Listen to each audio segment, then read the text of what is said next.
Episode 71, Reporting on Grading Companies with Ryan from GemRate.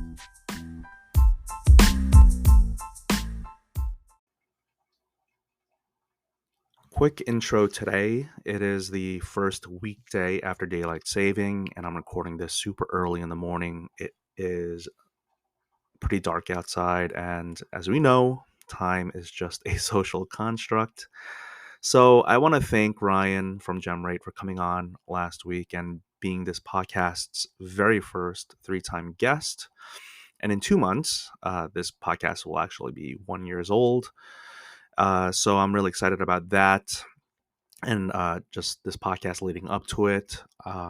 When it comes to, I guess, I'm not going to do 10 minutes on daylight saving, but just be careful on the roads this week because aside from, I think, I don't know, I'm sure the statistics are out there, but from my memory, aside from 4th of July and New Year's, this is one of the most dangerous times to be driving. And I know some of you like to listen to this podcast while driving, but there are a lot of tired drivers out there this week.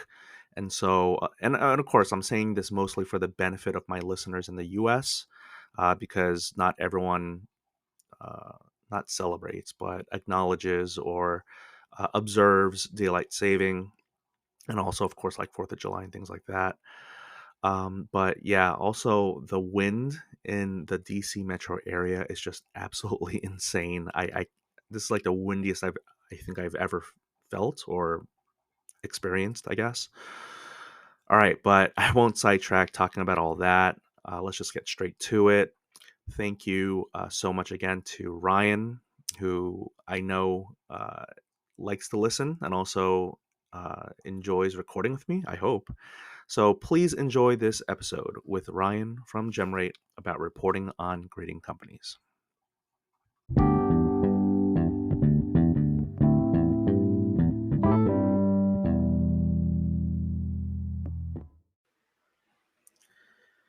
All right, Ryan, you said you were ready. This is going to be episode 71. I hope it is, at least.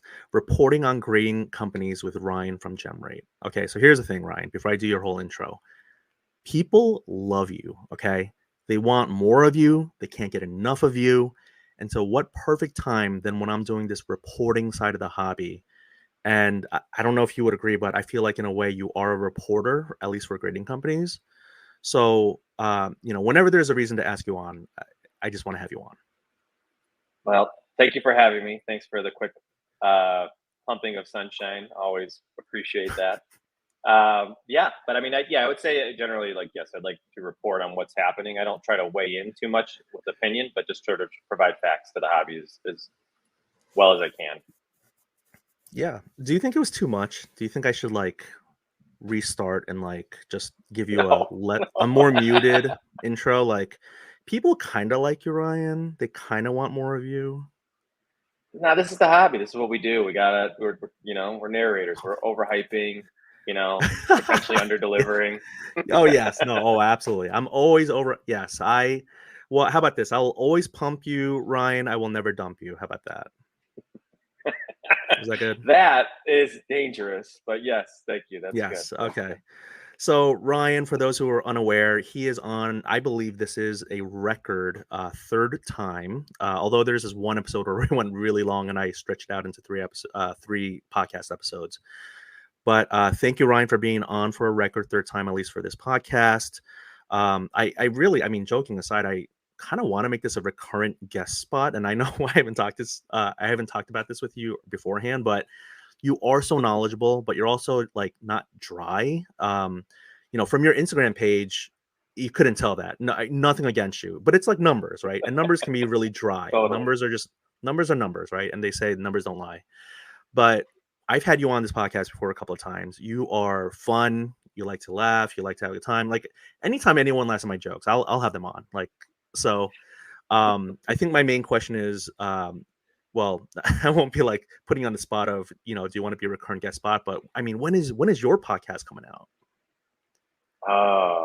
I would love to do more content. I do think there's still a ton of gaps despite all the content that's out there. It's very similar in a lot of ways. And so Mm-hmm. I do think there's I mean, you're right. The Instagram posts and the emails that we send out, they're very like vanilla. I'm just again trying to not like weigh in, and I'm just trying to like provide the facts. But I do think I've always Yeah. wanted, this is I'm over 3 years into reporting this data now. I want people to run with it, and sometimes people go deeper on it, but generally speaking, people just take the surface level data points and sort of report those.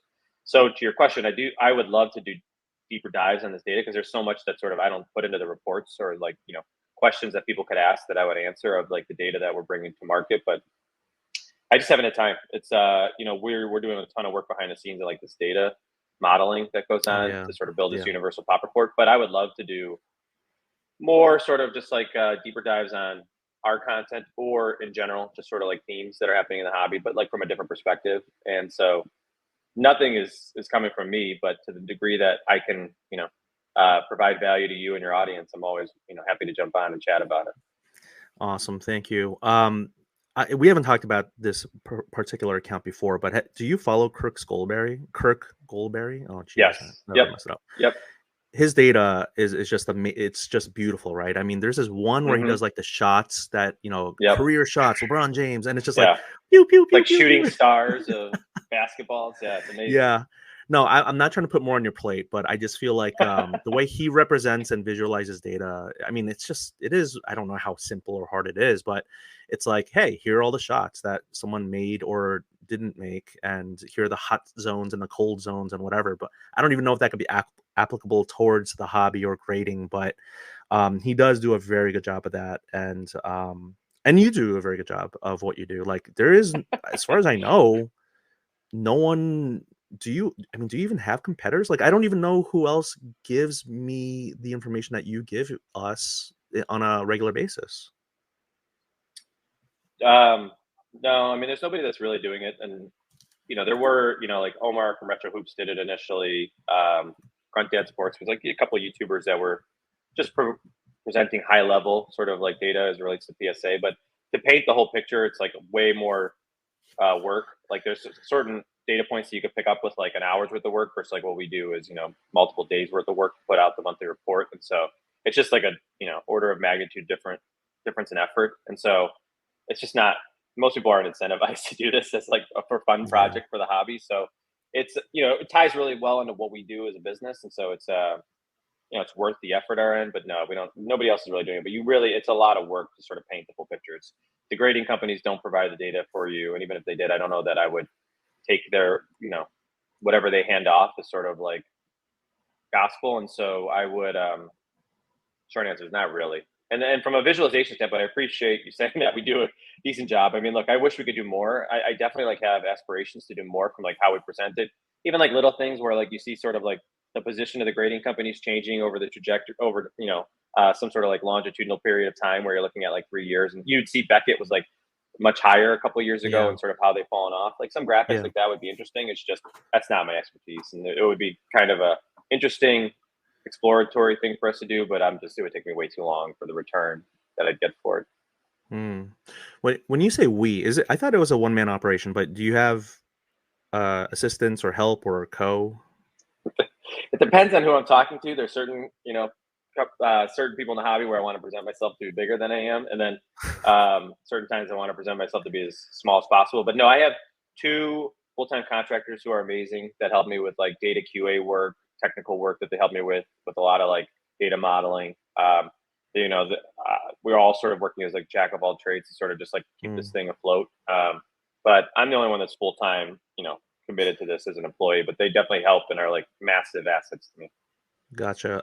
Do you have like a second set of eyes before, like copy editing or like data on a post or anything like that? Yes, but it's Chat GPT, and so it's fine, but it's not. I mean, I'm sure there's so many typos that I don't even hear about because people don't care to write me about it. They're just not either they don't care enough to spend their time to flag it for me or whatever. It's not material, but I see them every month. I'm like, how did I not catch that? But no, there's no like real Hmm. proofreader or second set of eyes looking this over. I mean, I do have ChatGPT help me with just sort of like refining thoughts sometimes where I'm like, I could be a little bit more concise here and things like that. Hmm. Okay. In a former, like really long time ago, I did a little bit of copy editing, and I never call people out on their posts, like on their comment section, like, hey, you misspelled this. It's always like a DM. So I've never DM'd you about any, typos or issues because I have not caught any, but I also haven't copy edited in a very long time. So it could just be me just being terrible at it and just skimming too quickly. But no, I feel like your data and your graphs and your charts and the iconic tracker, which we can get into shortly here, it all looks really good. It really, you really do a fantastic job, and I'm not just saying that to pump and dump you here. Thanks, I appreciate that. Okay, so let's get into the really, I guess, big day. I mean, I know the news broke, like I was sick, and like the news broke on like evening time of like February 28th. And I woke up, I went to sleep early. I woke up to leap day, and I was gonna do some like leap day content or something, like something silly. And then I'm like, I can't make any content. It's gonna get buried in all of this news. One thing I will say that I made a mistake on, because I was not making fun of people, but I was like, hey, PSA and SEC didn't merge. You got to get the terminology right. First of all, I'm not a reporter. I'll always get things wrong. But I will say that I made a mistake. I did say like PSA acquired SGC. That's not the case. Collectors, the parent company of PSA, acquired SGC. So I just wanted to make that caveat. I haven't had people coming at me being like, you're terrible and you're dumb. Not for that reason. For other reasons, yes, but not for that reason. So that's my bad. PSA did not acquire SGC. The parent company of PSA, Collectors, has acquired SGC, and the official announcement came out leap day, February 29th. SGC Pete came out with something. He's sitting behind his desk looking all presidential, and now he's bought out. But when Darren Ravel tweeted out the news, I found it really interesting and good. I hope you saw. I hope you thought it was good that your data, your GemRate data information about market share with the percentages of the market was usually attached to that news. Yeah, I mean it was funny because a lot of people thought that we were sourcing the acquisition for Darren, and we were just providing him the market share data, and so we were getting a ton of follows, but it was because people thought we were breaking the story for for Ravel to report on, and no, we were just providing the market share data, which was it is good sort of like frame of reference to help people understand just like these are especially as it stands at the end of 2023, this is where what the market looks like, and it was good context just to provide to help people understand like, okay, this is the largest player acquiring, or at least the parent of the largest player acquiring the second largest trader by volume at this stage. So it was just I'm glad it was useful. It's a lot of people seem to, surprisingly, that was like the first time they had seen that data, which was also interesting because they've been whatever, not everybody sees it when we publish it, so I'm glad that it sort of still has usefulness after we first bring it to market 2 months ago or something like that. Yeah. Sorry, that was my phone. I thought I put it on silent. So do you, How dare you? I mean, I know, right? I don't even ask my I have my show note emails and all that, but I never ask people, could you please put it on silent? And I'm the one who like messes it up all the time. Not all the time.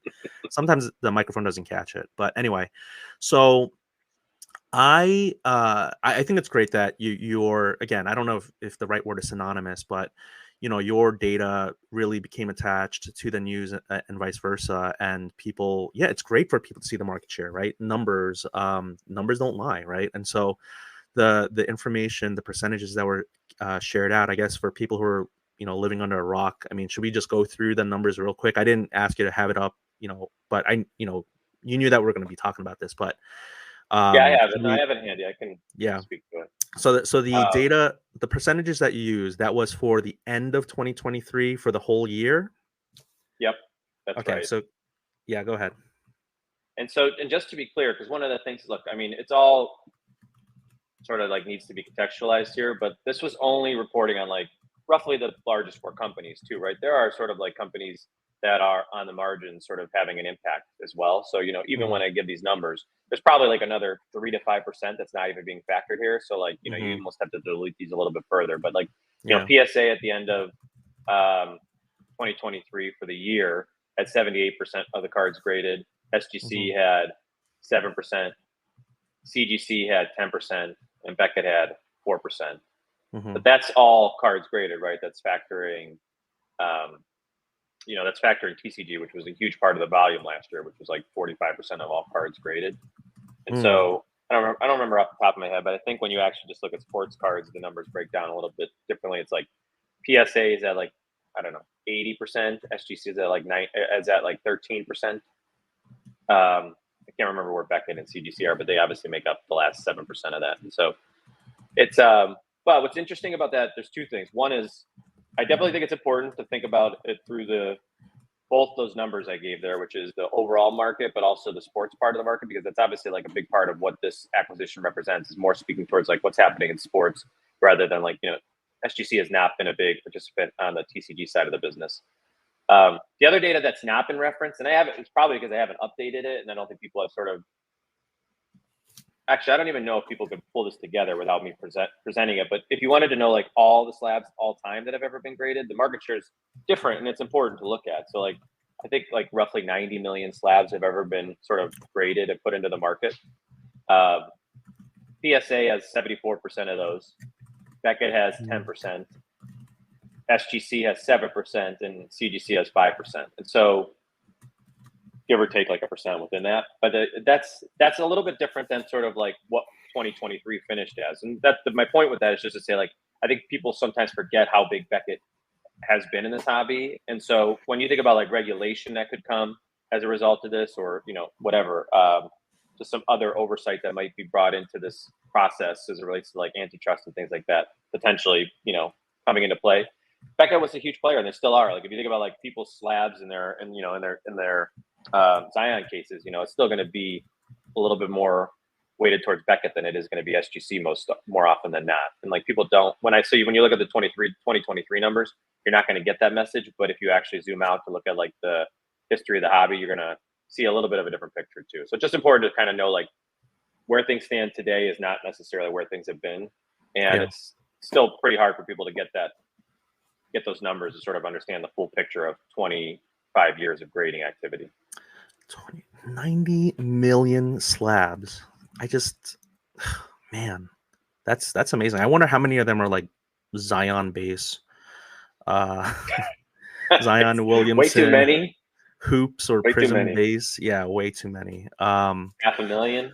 So Half a million. 10%. So I'm looking at these numbers. I typed them out just to have them in front of me. And so, yeah, I mean, BGS, at this point, right? So we talk about like competitive advantage for these grading companies, right? Like for a long time, I was like, SGC resale value is not there, but they're quicker. And like, CGC is where you might want to go for your TCG stuff because they have, legitimacy and relevancy in that field. But like Mm-hmm. BGS, I mean, why it costs it costs more, it takes longer. I mean, what's their competitive advantage? Is it like nostalgia? Like, I saw your website, gemrate.com, little plug there, and I saw, cards graded yesterday, which is amazing that you have like basically like day-to-day data. But like when you have I forgot what number it was, but like graded yesterday 2 point 2,800 cards. I mean, for some people, they might be like, wow, that's so For small Beckett. compared to, yeah, for Beckett compared to PSA, which graded 57,800 cards. CGC graded 36,400 cards. SGC graded 6,500 cards. It's like, wow, 2,800, that's so tiny. But in my head, I'm like, what 2,800 cards are going through Beckett at this point? Like, it just seems like they don't have any advantage other than like the concept or the feeling of nostalgia. Yeah, I mean, it's so as a part of this process, over the last week, I've done a lot of, I'll try to keep this as short as possible. But like like why do people grade? And I think there's a lot of different reasons people grade, but like, it's a very sort of like tribal or sort of like almost like a religion for people when it comes to grading companies. And so Mm-hmm. you get people who are just super loyal to Beckett, and they definitely still they want like to have that standardization or sort of like uniform collection, and Yeah. so they don't want to sort of like deviate from that.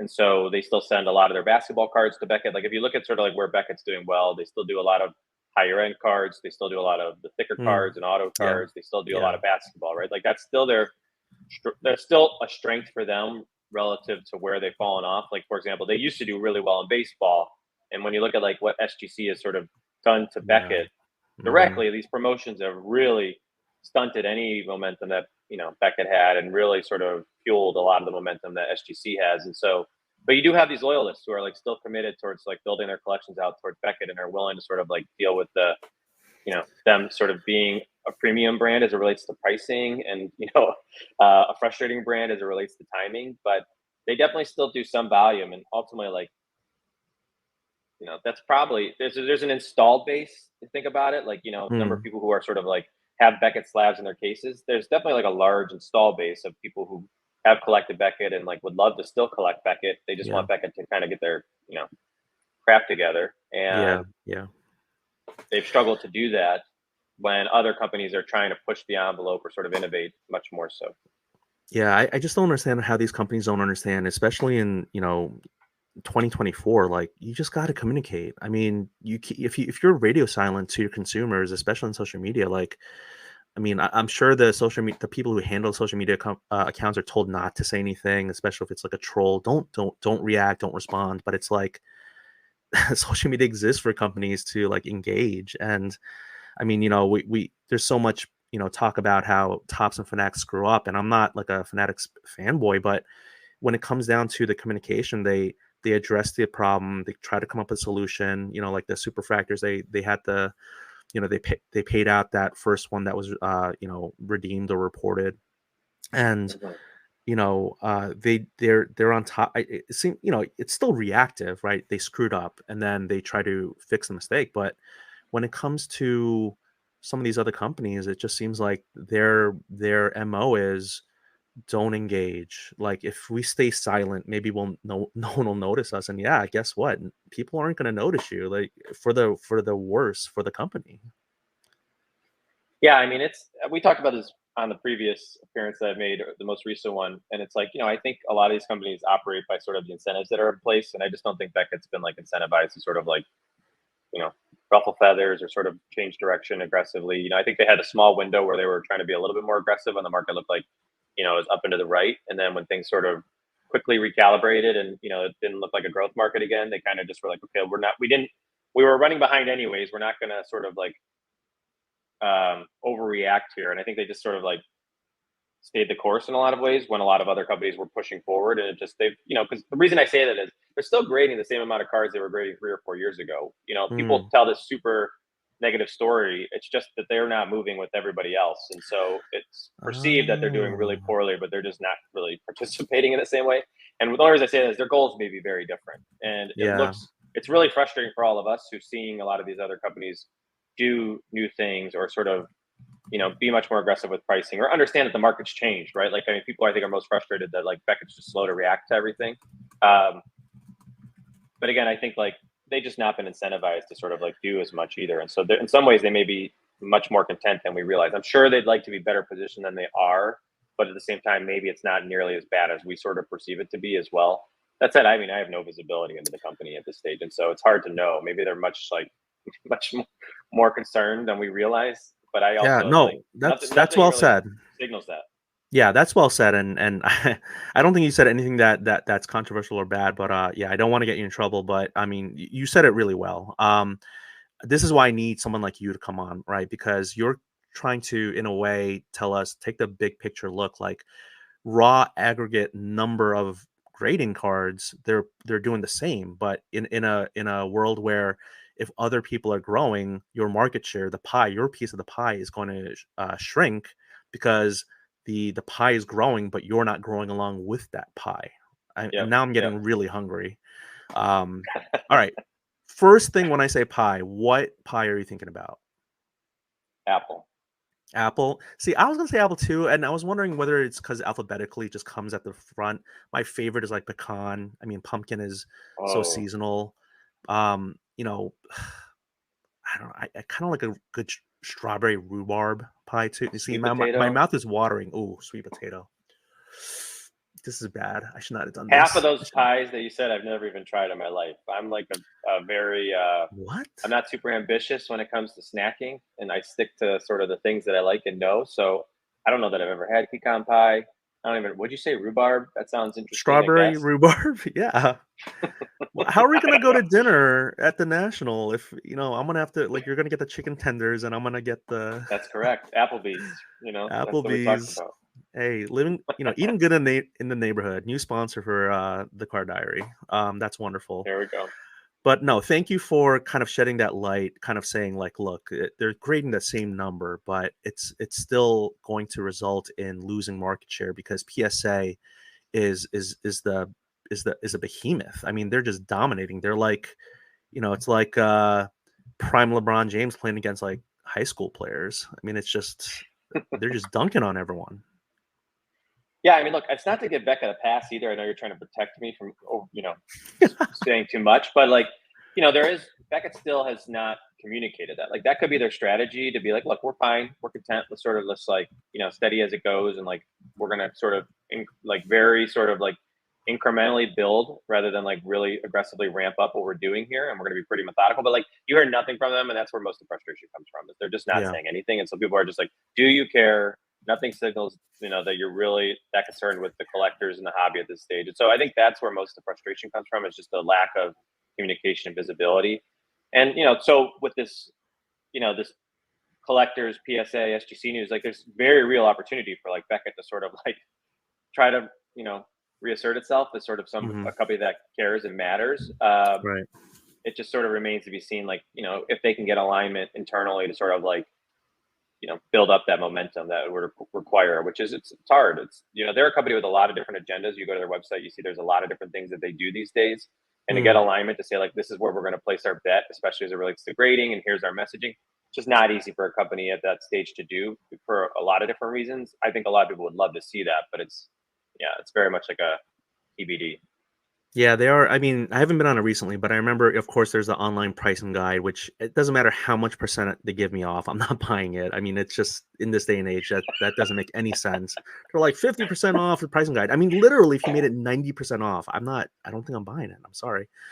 Yeah, they're grading. And I know these other companies grade coins and other things, but yeah, they're grading like VHS tapes, and I'm like, man, talk about like Blockbuster going away after Netflix coming in. Like just the just the visceral reaction to have of like grading VHS tapes. Just I'm just like, wow, this is so antiquated. Like I feel so bad. But yeah, it's because Yeah, we well, all have nice feelings of Beckett and we want them to do well, but they're just not talking to us. yeah, they. I mean, look, they also have the marketplace. They've got other things there too that just like Yeah, they do. distract from sort of their day to day. And they're probably trying to hold on to a lot of that legacy business, even though it's not nearly as relevant as it used to be. I do think it'll be interesting. You're starting to hear people finally move past like, what does it mean for collectors to own both PSA and SGC to like, what would it look like for fanatics to start to kick the tires on like a Beckett? Hmm. Is that even like remotely possible given Right. sort of their like peculiar ownership structure that people just Right. can't sort of get their wrap their head around and sort of or even get like insight into. But I mean, I definitely think like all these things we're speaking to are like it's a good brand, people care, and like that could really play out well if fanatics were to sort of like find a way to you know acquire that piece of the company and really invest in it. Because I mean, what we're really talking about is like alignment and investment that's been missing from Beckett. And I know this is you know, I'm glad you kind of spoke to this being more of a general grading conversation as opposed to like a PSA SGC conversation, because I do think like this is a good opportunity to understand like what role can Beckett play in this marketplace, and what would it look like if somebody like Fanatics were to step in and really kick the tires and ultimately like make a move to bring Beckett under their empire. And so I think that would be something that in theory could be interesting in the sense of just like it's a good brand that would get a lot more marketing and a lot more investment. And honestly, the biggest constraint they've had is that everybody else has hired graders in this period, and like Beckett really didn't hire a lot of graders. Yeah. And like so Yeah. I mean, there's a reason they're also doing the same number of cards as they were a few years ago, month in and month out, and like that their turnaround times have sort of not changed either. Is they're just not they have really high standards for what it looks like to bring on a grader, but they've also sort of like not really aggressively gone to market to try to like expand, how they onboard and like really don't know, acquire sort of grading members, which they've just not aggressively done it, from my understanding. Yeah, no, that's a good point. I mean, that is such a black box that, I've been trying to crack a little bit or try to get, some more insight, but we don't know the general public, and maybe we're not supposed to know. And I guess that's the whole point is these companies have different onboarding and training and ongoing training, and whether it's authenticity or grading and the emphasis that they put on, like, we all know, like PSA, so long as everything else is still okay, you can gem a card with 60-40 centering. And you can't say that about all the other grading companies. And so it's really interesting that there is the human component, and, like, being very strict. I mean, you and I talked about this in the past, where I've analogized these grading companies to like teachers, right? PSA is like the cool fun teacher, and then you got the really strict German, Krankenschrecker. I don't even, I forget what show that's from, but it's like really strict. Or it's like, Hogwarts, it's like Professor Snape. It's like, oh gosh, don't hurt me. And it's like they're so strict. And they, to get a black label or a gold label, it's like you have to, I mean, I don't want to make the joke about you have to work there and like go on the weekends, but like, like that one dude. But it's like so hard, and they've made it so impossible that people are just so turned off by it. But you know, I I forget where I heard this, but my understanding, with CDC, it's like BlackRock, and they're owned by a mega corporation, and Beckett is owned by I think like Eli Global. And Hmm. so Hmm. they're, my understanding with them is, again, this is all like hearsay, and I hope I don't get in trouble for saying this stuff, but so if they're owned by like this guy named Greg Lindbergh, which reminds me of like Office Space. um but if Greg Lindbergh is the owner, and he is the type to be very reticent to sell any company that he owns, then you have maybe a intractable seller, someone who's unwilling to budge. It's like Beckett is his Grail PC card, and it will take way too much money that Fanatics or anyone else will not want to pay to pry it off his hands. He's got diamond hands on Beckett, I guess. But it's interesting because much as it's all about the data and the numbers and the money, and everyone can be bought out, like Million Dollar Man says, there is a human element. There's the human, there's the emotions and the people, the personalities. Yeah, I mean, there's a lot of nuance to this that just we don't have a lot of visibility into, and I just think, like, even to your point, like, maybe there are hands there, but like also I just think it's even more complex, that it's just like, for legal purposes, it's just not easy to sort of move that company out of that portfolio. And so, again, not without having sort of real insight into it, it's hard to say. But Yeah. it sounds complicated, but it's, I guess, removing that from the equation. Yeah, I mean, it would be interesting to see what would happen. Like, I have to imagine there's some real appeal towards. I mean, the Beckett brand is as strong as some of the best brands in this hobby. Um, and I Hmm. definitely think people would like to see it stick around and sort of be really relevant into the future. So, whatever sort of has to happen for that, to you know, um, I don't know, for that scenario to sort of play out where Beckett remains really relevant. I think people are willing to sort of, or at least in a hobby that's pretty closed minded. I think people are open minded to the idea of like Beckett sort of operating in a different fashion under different ownership, if it means that the Beckett brand is much more relevant than it is currently, and more so like what it was in the early 2010s. Yeah, no, that's a really good way of putting it. I mean, again, there's such a nostalgia, there's such an allure that people really want to see them win. And this is probably the most. I mean, I've consumed a lot of content. This is probably the most anyone's talked about Beckett in a very long time. Like, I think when I emailed you to come onto the show, I just put 3 letters, PSA, let's go. Like, it was like very little. I didn't anticipate that we'd be talking this much about Beckett, but yeah, there's that part of us who we have good, they have good brands, equity.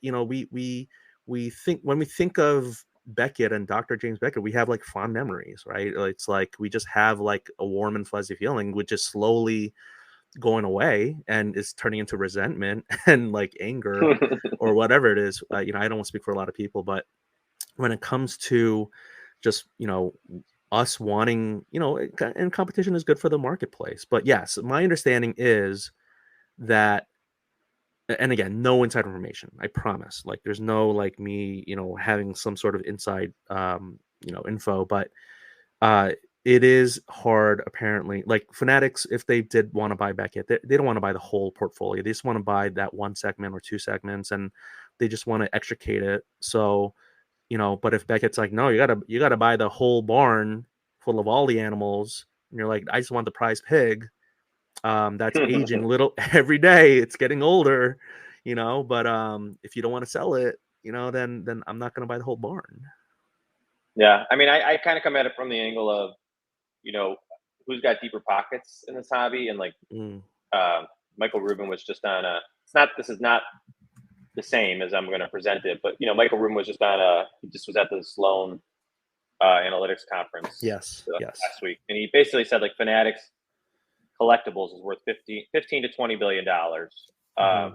as an entity within Fanatics as a whole, which would make Hmm. it its largest subsidiary. And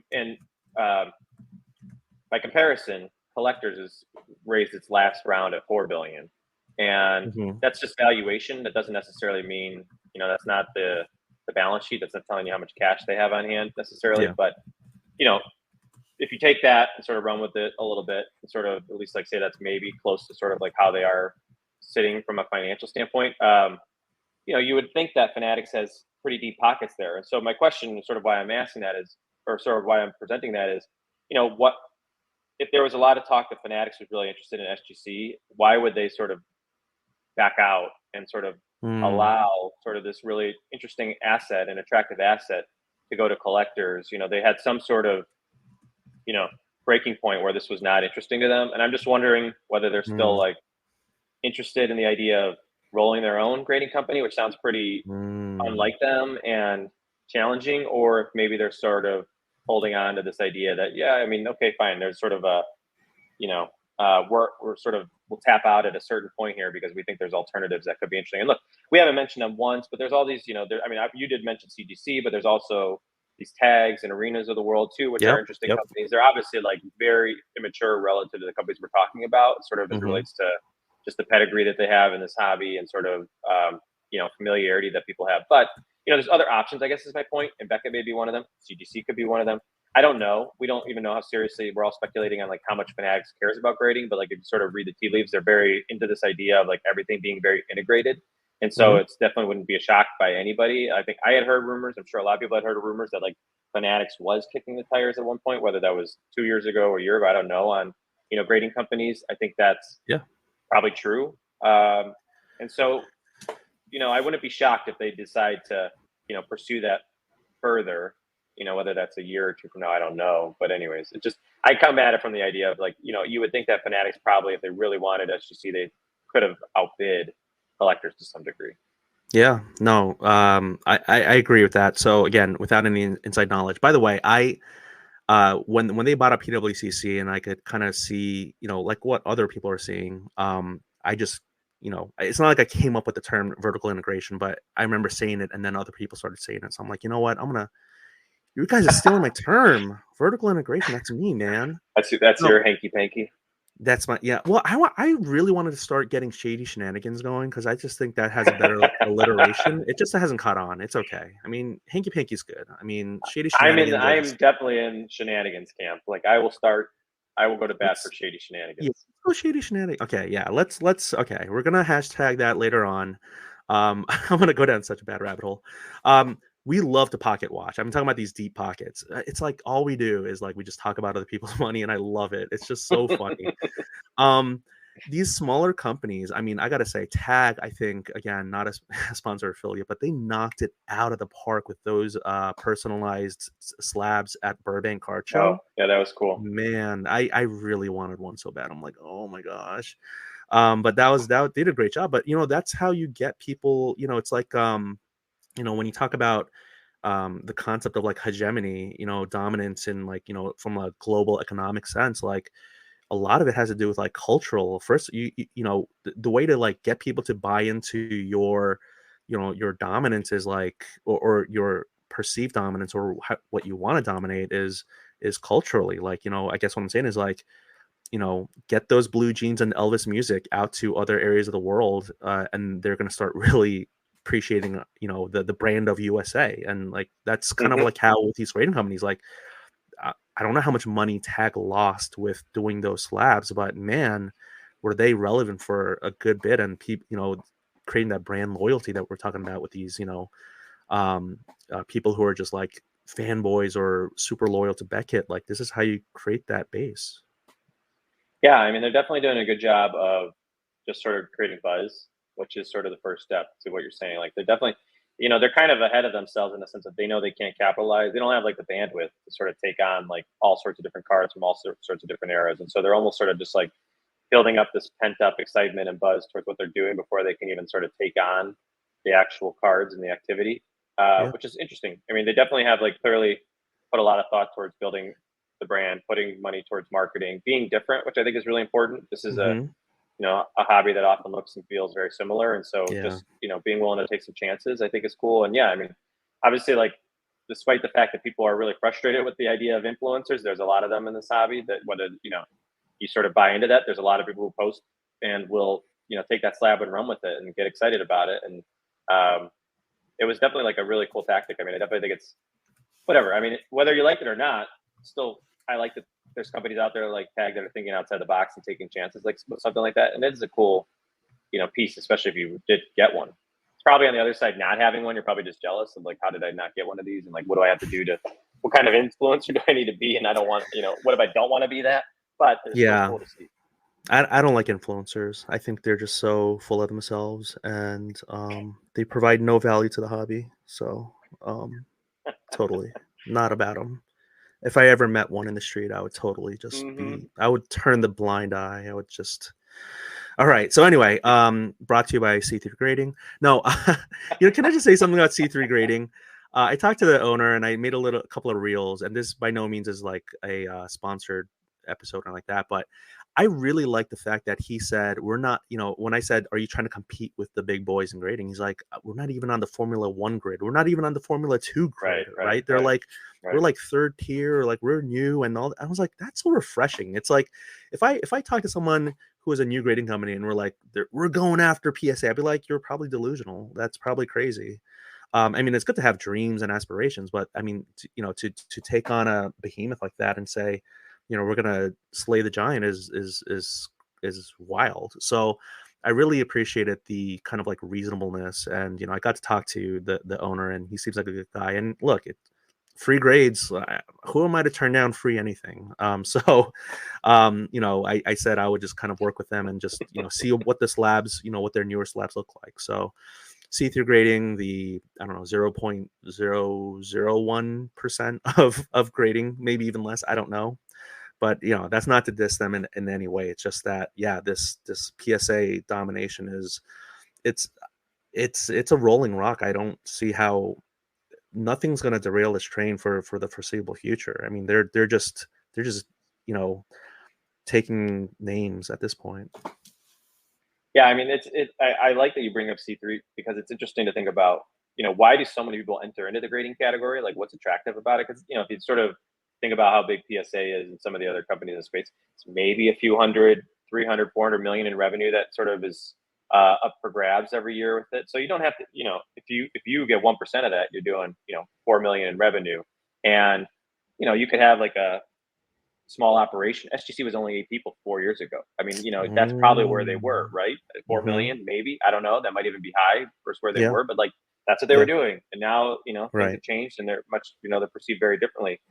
So you definitely, it's fine to sort of like not have these aspirations to be the largest player and sort of like, get your footing and sort of build up a loyal audience. But I mean, a lot of people come into this space. So, I read that as sort of like there's a lot of frustration or there's a lot of money up Mm-hmm. for grabs. It's Mm-hmm. probably both of those things, and people Mm-hmm. probably underestimate it because they probably think that grading is much more of like an evaluation problem, but it's actually much more of like a data challenge. Like you have to onboard all the different cards. It's much more of Yeah. like a context. You have to sort of know what to compare to and sort of like build up this asset of like knowledge that sort of like accumulates over time. So, anyways, it's definitely a space that people are really intrigued by and definitely like feel like it's pretty easy to get into.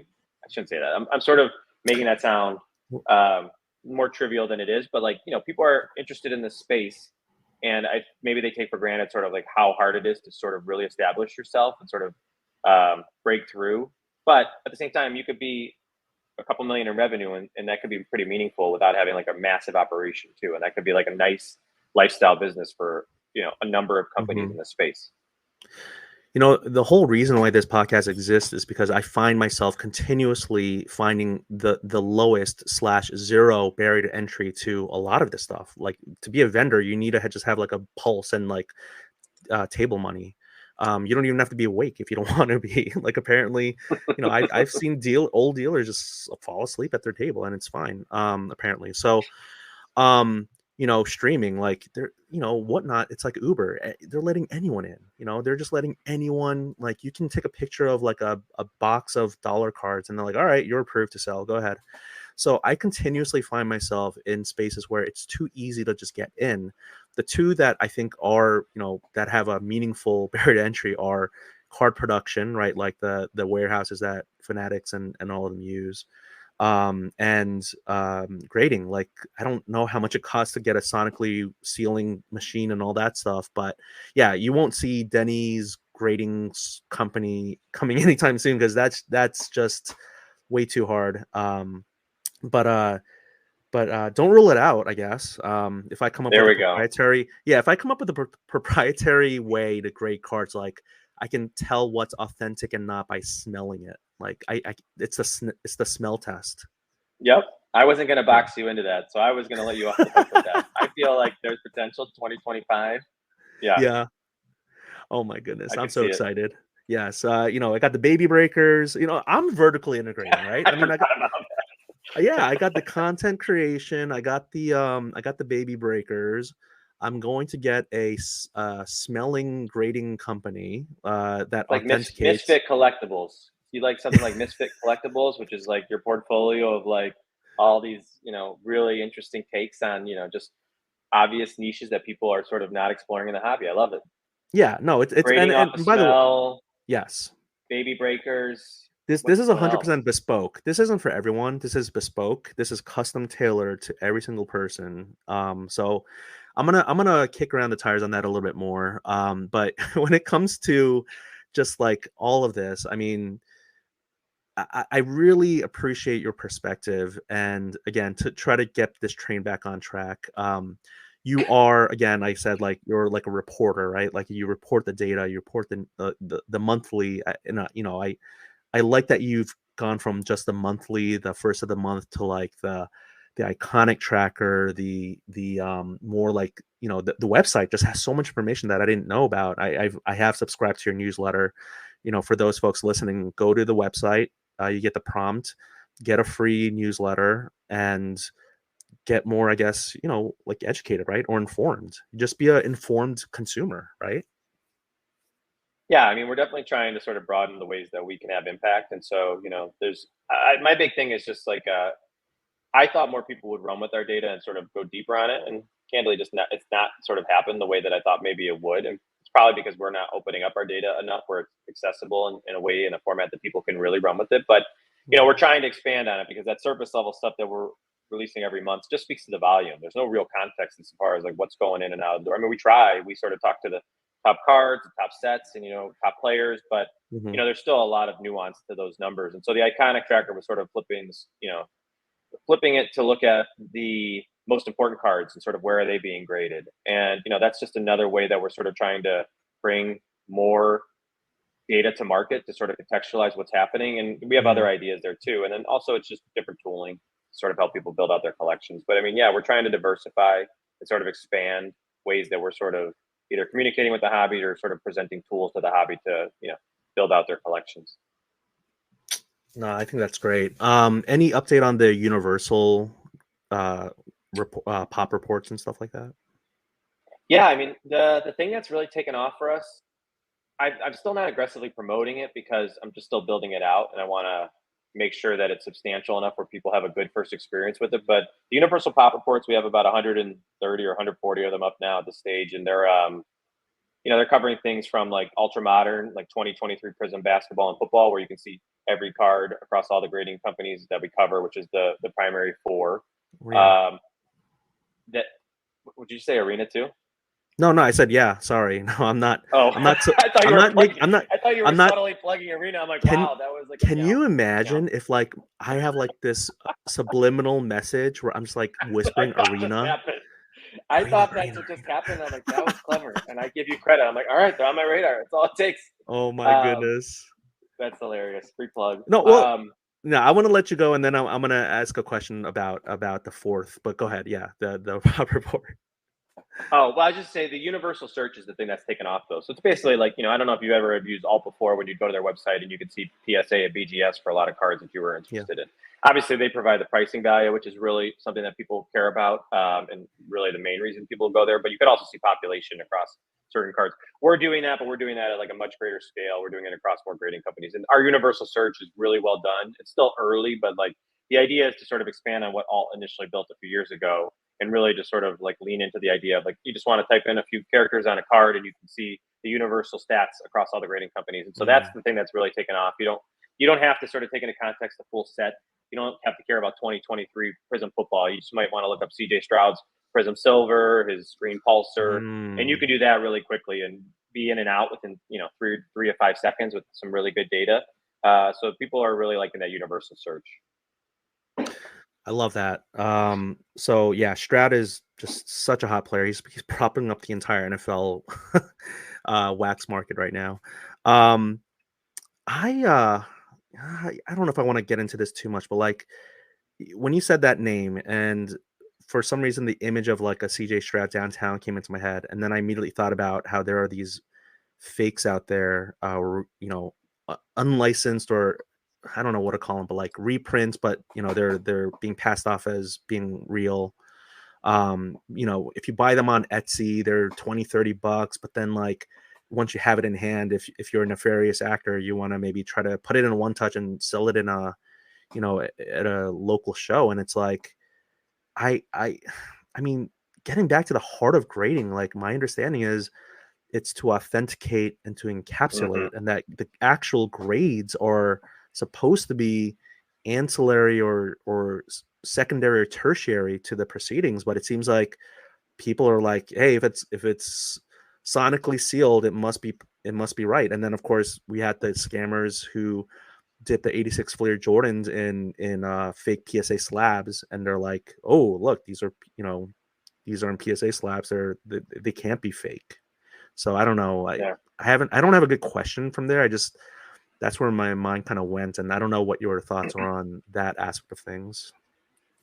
So I can't remember if we touched on it at all in the prior conversation or in the prior conversation, but I am most excited about actually like there being more utility beyond which what maybe I'm sort of naive in thinking this, but like I'd like for grading to be more than just a value creating part of the process for people. And honestly, it is. It's one of the few places people lose a lot of money in collectibles.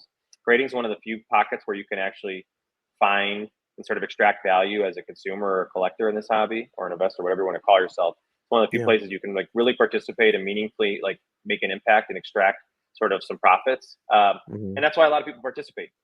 And Yeah. that wasn't always the case. A lot of people did use it for sort of just the authentication and sort of improving upon their collection. I'm most interested in the showcasing part of it. Like I actually think like there's going to be utility around like you think about like I bet you have I don't know how many slabs you have, but I have hundreds of slabs that I've never put to Hmm. Instagram. I've never done anything with them, Yep. and nobody ever Yep. knows them. Nobody knows I have them, right? Yeah. Because the tooling has not really been built for me to like take my collection and really curate it in different ways and sort of present it in Right. different ways. And I do think like grading and authentication are entry points to doing more with showcasing. And I'm much more excited about like where that can go in the future of like how can we actually like truly do what Instagram we've all hacked together, which is like we could post our cards and get some commentary and like get that quick dopamine rush. But like you're really not building out like I don't know, it's Instagram. Like everybody knows sort of the role that Instagram plays, and you're not going to throw your $3 cards on there, and you can't stitch together things that are really interesting. Like I have a whole bunch of like Trey Murphy cards that I'd love to put together. I'm like, how do I do that on Instagram in a way that like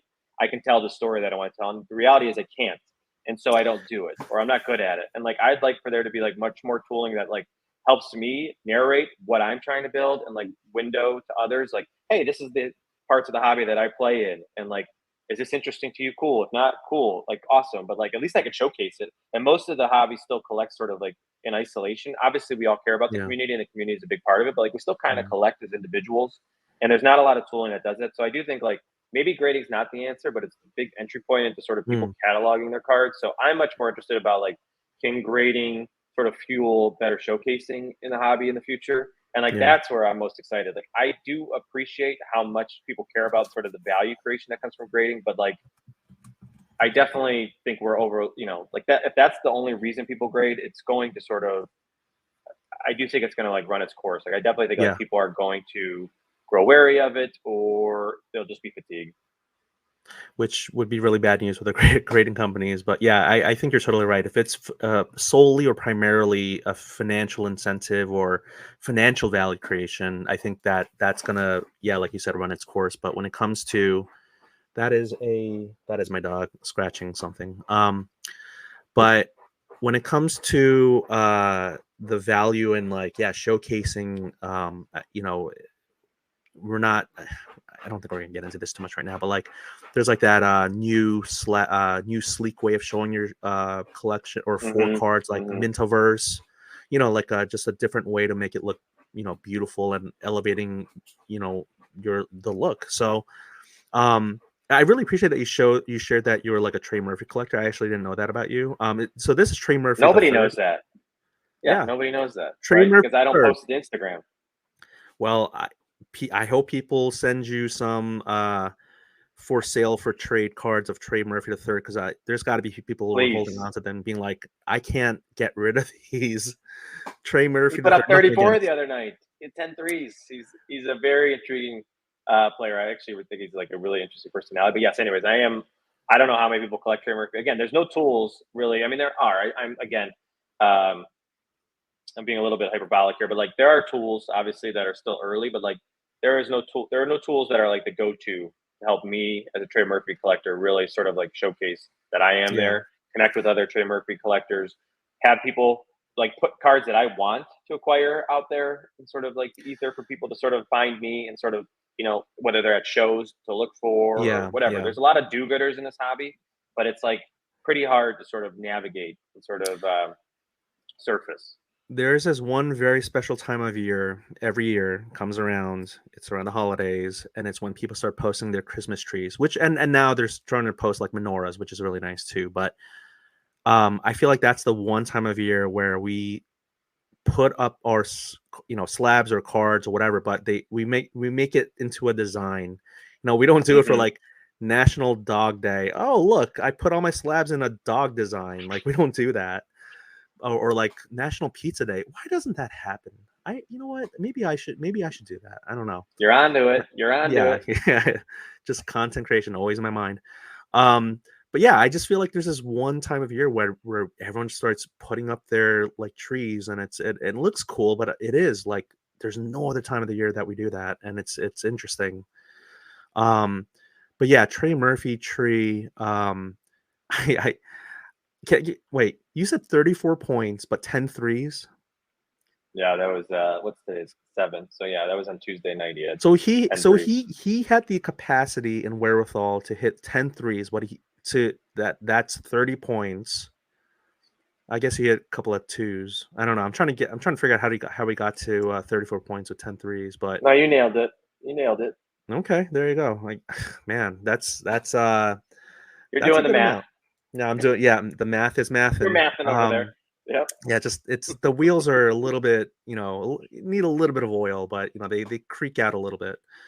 Um I really appreciate that you shared that little insight about, because you said that in the first time I had you on, like you have cards, and GemRate was born out of the frustration you had with like just a lack of reporting of this stuff. So instead of being one of these trolls who just gripes about everything and everything is terrible in life, you're like, I see a problem, I want to apply a solution, and I have like Liam Neeson, I have a certain set of skills, and I'm going to apply it, and I'm going to provide value for the hobby. Like, congrats. That's awesome. Thanks. I mean, look, I enjoy it. I mean, that's ultimately why I do it. Is it's fun for me, and that as long as people are appreciating what I'm doing, I'm gonna keep doing it. And this is I got no complaints. I'm looking at eBay and looking at sports and looking at cards all day, and it's my job, so I enjoy it. All right. I know we're coming up on the hour mark. I have to ask you since well, I brought the word troll, and then you said you don't have a lot of like. Do you have people who are detractors or trolls of like they just get upset at like what you post? Like I don't go into your comment section too much, but did you used to get that? Do you currently get that? Like Well, I mean, you're trying to do like the ultimate jinx here on me, but I mean, it's generally trying to think. A couple years ago, I don't know. I mean, it just depends. I mean, the short answer is not really, which is okay. nice, but I also Yeah. don't weigh in that often. I mean, again, I'm trying to Mm, look. I work with the grading companies. In the sense that like I'm at least like conversational with them, and like I want them mhm, to contextualize, like, hey, why all of a sudden, like you mentioned this at the beginning of the call. I mean, at the beginning of this conversation, CDC randomly did 36,000 cards yesterday. That never happens. That was mhm, like an anomaly. But I have a good mm. dialogue with them. They're like, no, that's because of our China event that we did, and like we took on a ton of cards, and that hit the pop Oh. report, which is nice. Like I have a conversation with them. So, anyways, Mhm, some people will like get on my case sometimes. They're like, why did you contextualize this? But why didn't you contextualize this? And sometimes I have visibility, and sometimes I don't. And that's like probably mhm, the biggest gripe people have is like when I do call. I try to call stuff out. If I think there's something that's a little bit unusual in the data, and I have at least some insight into it, I try to present it. But I don't always know why things are what they are. And so that's probably the biggest gripe that people have is just like, why do I sort of sometimes weigh in with context, which is great. People should. I mean, I try to be as like consistent on that front as possible, but yeah. I just don't always have the I information. think it's because you have a clean brand, you have a clean, reputation. I think you should keep that. Don't feed the trolls, as they say. Although sometimes give a little bit of a little bites to them. Um, I really appreciate what you're doing. On behalf of many people in the hobby, thank you. Please continue to do it. Please don't get bought out. Don't let collectors. I mean, look, if they come with the million, the Ted DiBiase, everyone's got a price. I mean, I guess you got to go. But just everything you do is just is great, and I love having you on. Like you're the first 3-time guest for a reason. It's like it's so easy to talk to you. I literally just said PSA. That's all we're gonna do, and then we're at the hour We mark didn't talk here. about PSA at all.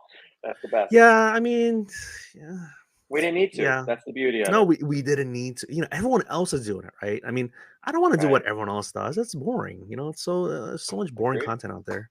Um, but this was fun, and you are I'll just plug you for you, but like gemrate.com, your Instagram handle GemRate, one word, and you are following 2 people. I'm still not followed by you, which is amazing. You're holding strong. It's okay, I understand. Um, have you ever blocked anyone? Or have you ever No. wanted to block it? You don't there's no one's coming at you in such a way that you're like, I have to block you. Mm-mm. No. That's Fortunately, I good. just don't. I just don't. I don't have to, and I don't participate in that way, which is nice. I don't need that stress.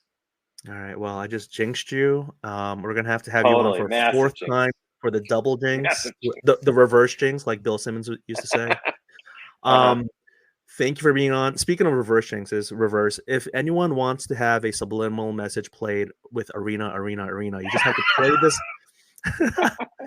I you have to, swear that's what you said. I'm gonna have to yeah. listen to that again unless You you you dub me. have to I you like have to that. I play thought this for sure. podcast backwards. I don't even know if that's possible. I know there's ways to speed up podcasts. There's way to like skip podcasts, skip forward, Arena. backwards. But if there's a way to play a podcast in reverse, like a record player, you will hear this whole interview was just literally an hour of me and Ryan both saying arena over and over again. That's how it is. I love it. I love it. Let's get you out on that. Thank you so much, Ryan. Have a wonderful rest of your day, and yeah, we'll talk again soon. All right. Thanks as always for having me. I All right. appreciate it. Always fun. Yep. Take care. Bye.